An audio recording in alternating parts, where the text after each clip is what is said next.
The Forestry Division, Ministry of Agriculture, Land and Fisheries presents to you a virtual demonstration of forest fire suppression and the tools and techniques utilized by the division. Please be advised that all COVID-19 protocols were observed during this production. So join us as we introduce today's presenter, Forester 1, Mr. Narendra Santoki. Hi, my name is Narendra Santoki, Forester 1 Fire Unit, and today we are going to do a virtual demonstration on fire suppression. During the fire season, we will be utilizing fire safety gears, our correct PPE, and also the simple hand tools. With the safety gears, we have the helmet with the straps, the breathing unit, our Lomex material shirt, pants, and the shoes. Some of you all may ask why it is we are not using fire gears in which fire services are using.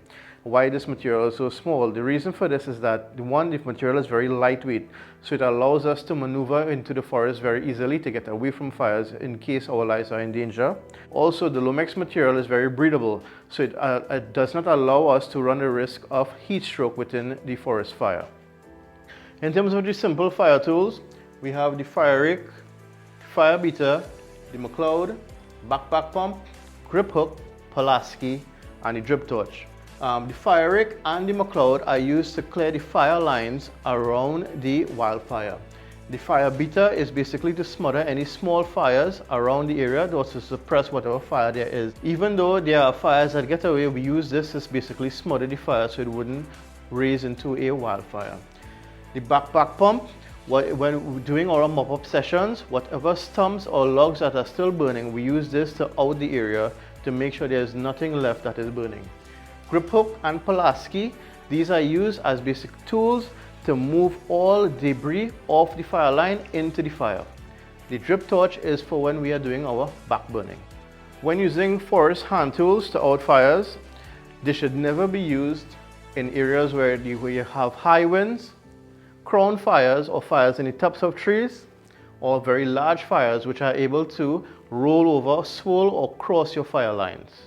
So during fire season, when we have our fire patrols, if a fire is spotted or detected, we go to scene. But before we go to scene, we call our Forester 2s, and they would take the information as to where we are going, and only when we reach on site then we can call back and say the size of the fire. Within that time, the Forester 2s will call any other foresters or crews in the area to give backup to us. After the fire has been suppressed, or even during routine patrols where roadside fires are detected, after all that, we usually fill out a fire report form. When approaching a fire, the first step is to size up the fire. When you look at the area, the first on the spot, you have to look at where the head of the fire is, which direction the fire is going. And in terms of if there are any areas of much consideration, if there are houses, people, roadway, whatever what we deem in terms of important, and even so if there are people who are not working forestry who are trying to out the fire, we have to look at all these factors into consideration. After the fire is sized up and we determine that simple hand tools can suppress this fire, we then proceed to attacking the head of the fire. If this is the head of your fire, then this is your area of attack here. Then this is where you start the attack. Once you suppress the head of the fire and you have this under control, then the rest of the fire is easy to suppress. After you attack the head of the fire, the first thing you want to do is form a fire trace or a fire line around your fire. This is called an indirect attack, by attacking the head of the fire. Now basically what you're going to do, you're going to spread your crew in two and you're going to attack the fire from either directions. So after you utilize your McLeod and your fan rake to set up this fire line or your control line, now you're going to set your backfire. Using the drip torch, you're going to start your backfire from the head of the fire all the way to the sides. So this backfire is going to burn the fire trace on the inside. You need to set your backfire on the inside. It may sound a little funny telling someone not to set a backfire on the outside, but in the heat of things with the adrenaline rushing, people may forget. So it is very important that you set your backfire on the inside of the fire line. By so doing, this backfire will burn in this direction and the wildfire burning in this direction. Hence, this entire area will burn out, controlling everything within your fire control line.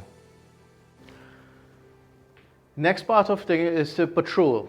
With your crew going around the fire lines in either direction, while this is burning, the crew will be walking and patrolling to look for any falling debris, falling logs, or any trees that fall apart over the control line to set a new wildfire. Lastly, we call it mop-up activity. The mop-up activity is basically after this area has been burnt out and you already patrol and realize there is no more fire beyond your fire control line, a mop-up activity takes place, and basically all logs, stumps, or anything that is smoking or still looks that is hot and it could spread another fire, the backpack pumps are used now to wet those areas to suppress whatever fire left so that there will be no more fires. Another hurdle forestry faces is fighting fires on a very steep slope. In fighting a fire on a steep slope, you want to make this fire line twice the width of the fire down the slope so that workers can exit in either direction safely, either to the left or the right. Within fighting a fire on a steep slope, you never want to have workers go up the slope or down the slope. It is either a left or right direction out of the way of the fire. The most important thing is to get rid or to suppress the head of the fire immediately.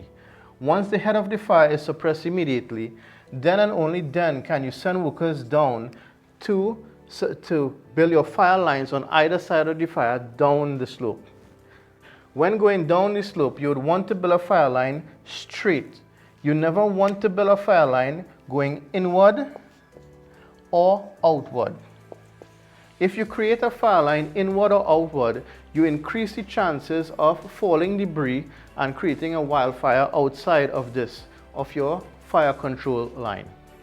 All right, in terms of fire, there are three things in which causes a fire to burn: high winds, heat, and fuel. In forestry division, the major thing to remove is fuel, and we will suppress the fire. One of the major hurdles we face on a steep slope is excessive winds. On a hillside, wind is a major factor and it adds to the fire very rapidly. And in so doing, when the wind hits the fire going up the hill, you tend to have more than one firehead. Because sometimes workers will be handling one firehead, and with the excessive winds, another firehead will be created and come on the other side, and sometimes engulf workers, which is very dangerous. Please be safe out there and remember to observe all COVID-19 protocols.